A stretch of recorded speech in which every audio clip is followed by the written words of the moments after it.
welcome everybody to Bish's RV. My name's Josh, the RV nerd, out here in Montana today. Getting my hands on a Nash floor plan I don't think I've seen before. And it's one of the first times I've actually seen a Nash without their OTG, yeah, you know me, off the grid package. Proof that you actually can get them in a more base fashion. But the thing is, like, if you look at this size of RV, if this was an industry standard RV, you'd be like, oh yeah, half-ton towable all day long. And you'd be right. But this is no common camper. This little thing has a GVW of like over 9,000 pounds. It has like over 2,600 pounds, I think, of cargo carrying capacity. This is built different. It is heavier grade. Now, I get it. It is all of the HOA approved browns on the inside. Although word is for the next model year, that may be changing a little bit. So stay tuned for future releases.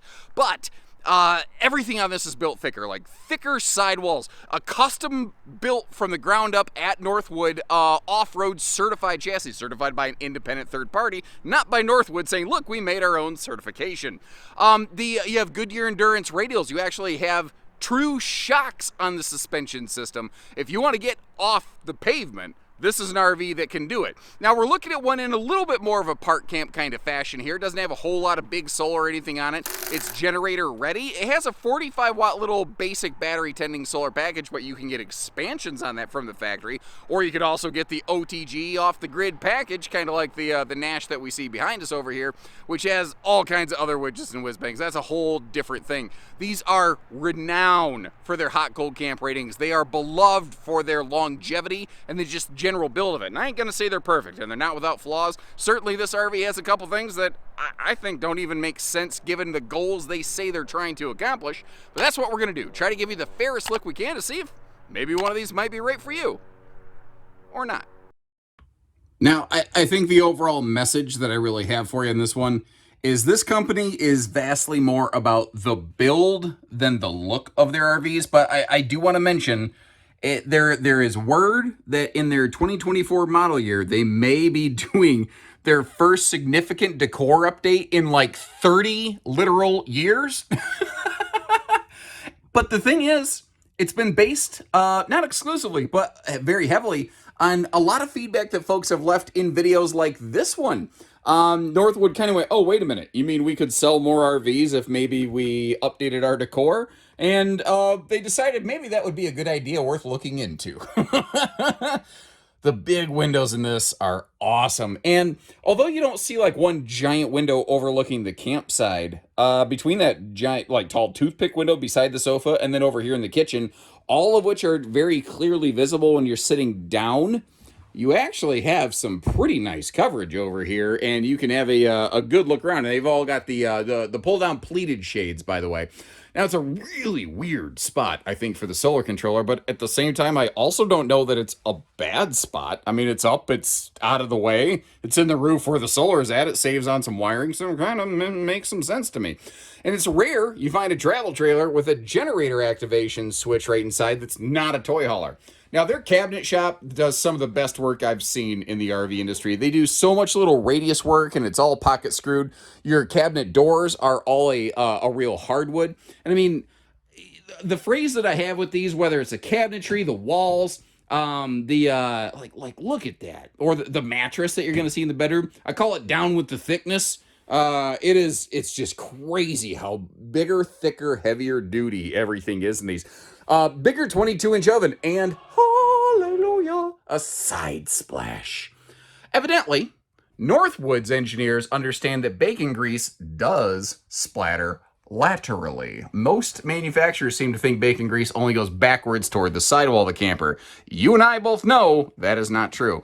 Now, that is the first of 3 XL vent fans in this camper. They've got one there, one in just the dedicated bathroom water closet, basically, and then a one above the bed that actually has a remote control. So if you lay in bed and you want to get some fresh airflow moving around a little bit, or turn it down because you're getting a little bit chilly from the breeze, you can do that too. You know, they use what they do. They tend to use better grade of things. Now, someone might say the TV's a little small or it's too far away. It's kind of funny. When I started my career, people thought this was just an absolutely banging ideal setup. But times change. People's preferences change. That's the world that we live in now. I don't judge. I'm just kind of sharing what I see right here.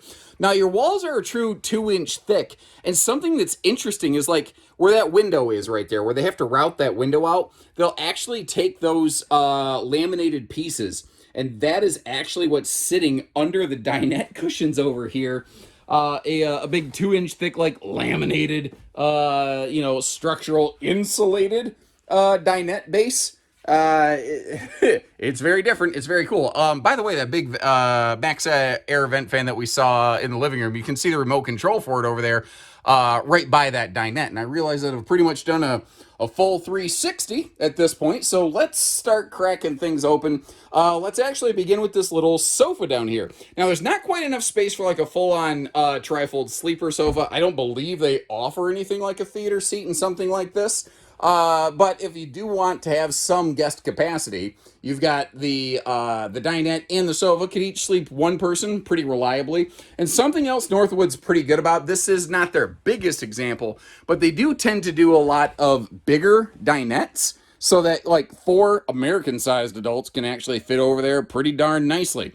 Now, under the dinette, it's easy to miss, but there is a set of household outlets down there, which is just handy for 1,000 reasons. And, you might notice, obviously, a little bit of carpet and a small step-up slide. That's just something that they do in this company. I haven't heard any word if they do plan to eventually go carpetless, so I guess I would ask you, maybe after they're done working on the decor, do you think they should work on carpetless on these? Or do you like the little bit of warmth under your piggies when you're sitting there at the dinette? I don't think there's a wrong answer. And once again, look at the thickness of the dinette cushions on there. Like, it's a difference you can feel when you put your hands on it. And this is something I love. This is classic old school RVing right here, back to the Fleetwood days, which actually is kind of the some of the predecessor work to Northwood. That's where Mr. Nash came from, who's this RV's actually literally named after, the founder of Northwood. It's a no-knee knocker. And it just brackets against the wall. It quick and easy flips up and down. It's lightweight. It's sturdy. It's stable. It's awesome, but it's not pretty. So we don't see as much of it in the RV industry nowadays. I swear. And I'm not offering this as just a general critique. It's an observation. A lot of people will say they want heavier built and higher quality. But at the end of the day, they buy what is flashy and shiny, and aesthetic is king in this business. So I do respect a company like this who's maybe not so worried about just how they look and far more worried about how they're built. You know, it's different strokes, different folks. That's what a double pillow top mattress in here is just nuts. Now, it's a Camp Queen size bed, though. It's 60 inches wide and 74 inches long, so it's a short queen, but there's room over here for a true queen. I just kind of wish they would have gone and done it, especially since they actually spent money on a decent mattress in here. Now, up top, I call these the Space Alien, take me to your leader kind of coat hangers. You can see a couple of these around. TV hookups on the wall there across from the bed. Direct entry here. I haven't closed the slide. We'll see how this one pans out in road mode. If you don't care about the bedroom door, you can always deadbolt it. The bedroom door itself has a frosty glass window, but you also have a viewing and breeze window there, of course, with its own privacy shade. You may notice that remote control hanging down below that. Once again, it goes up to this big fan. And all these, by the way, not just big high exhaust fans, but also rain sensing fans. So just life is just a little bit simpler, a little bit easier here.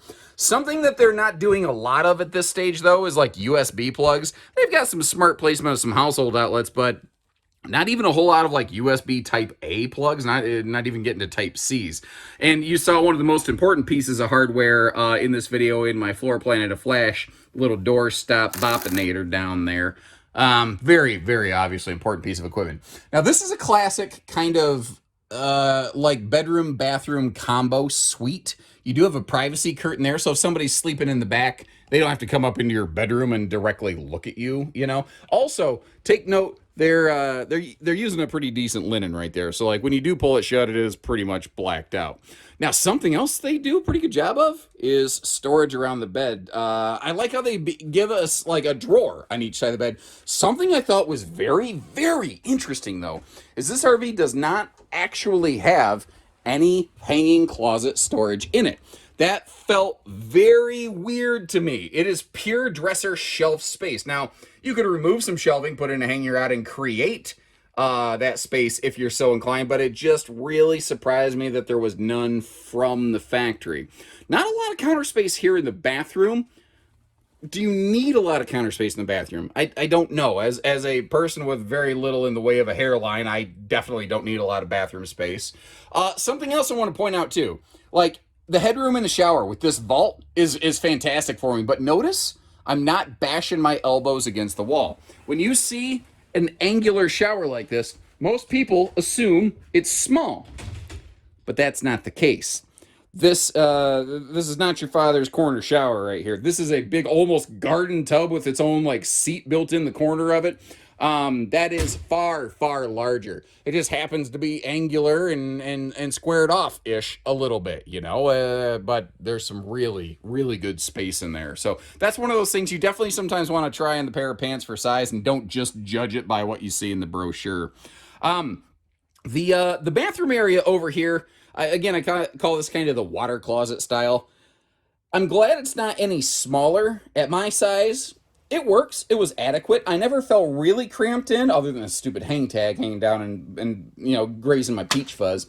I'm just glad it's not any smaller than that, because I could see it starting to feel a little confined and claustrophobic to some people, but I don't know. I also don't know what's going to happen here in road mode. I'm wondering how pinched off this thing might be. Stand by. Ooh. Ooh. I was sitting there watching the slide going, oh no, stop. And then it did. You have to do a little bit of a sideways travel trailer's two-step, and it may depend a little bit on maybe the size of your thighs. But the fact is, you can walk from the front of this RV to the back without ever cracking the slide, which is important because this is a Schwintek slide system.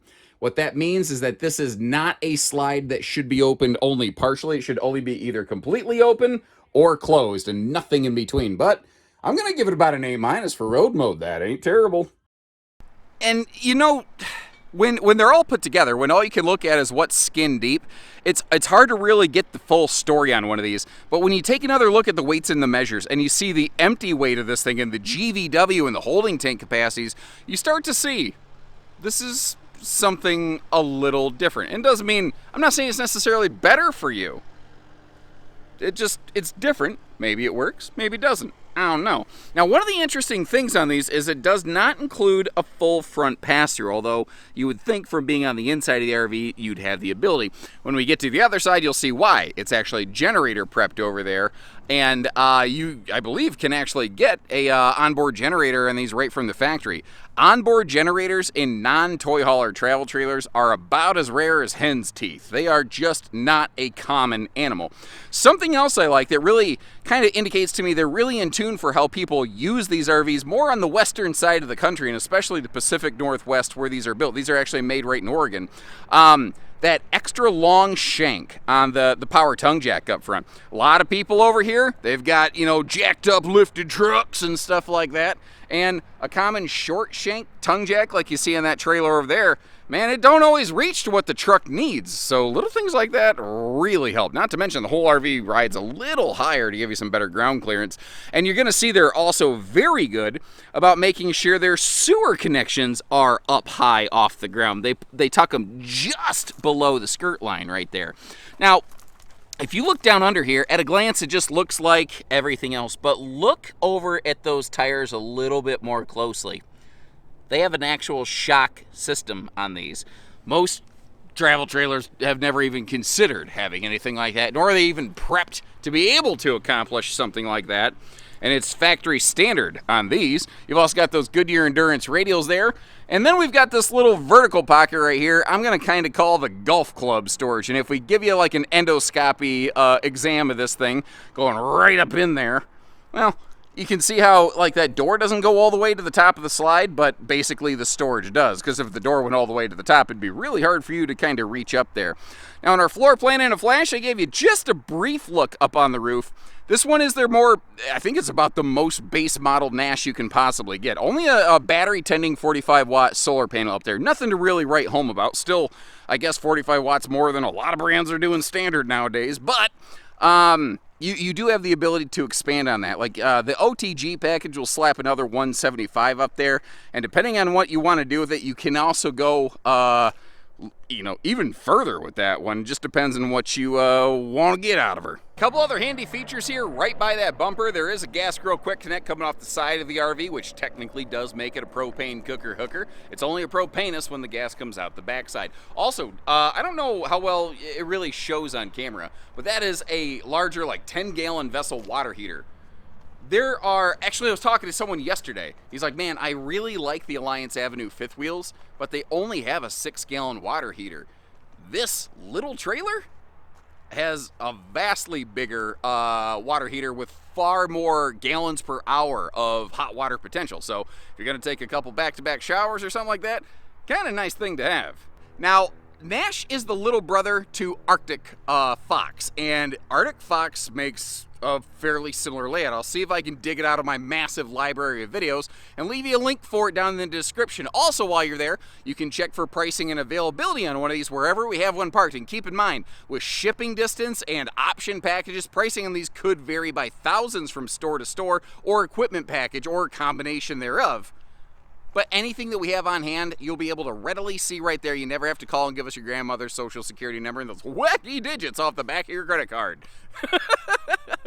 So when you're ready, we're ready. And if you appreciate what we've done for you here today, make sure you hit that subscribe button and follow along, and catch us on the next one. So take care, stay safe, have fun, and happy camping, everyone.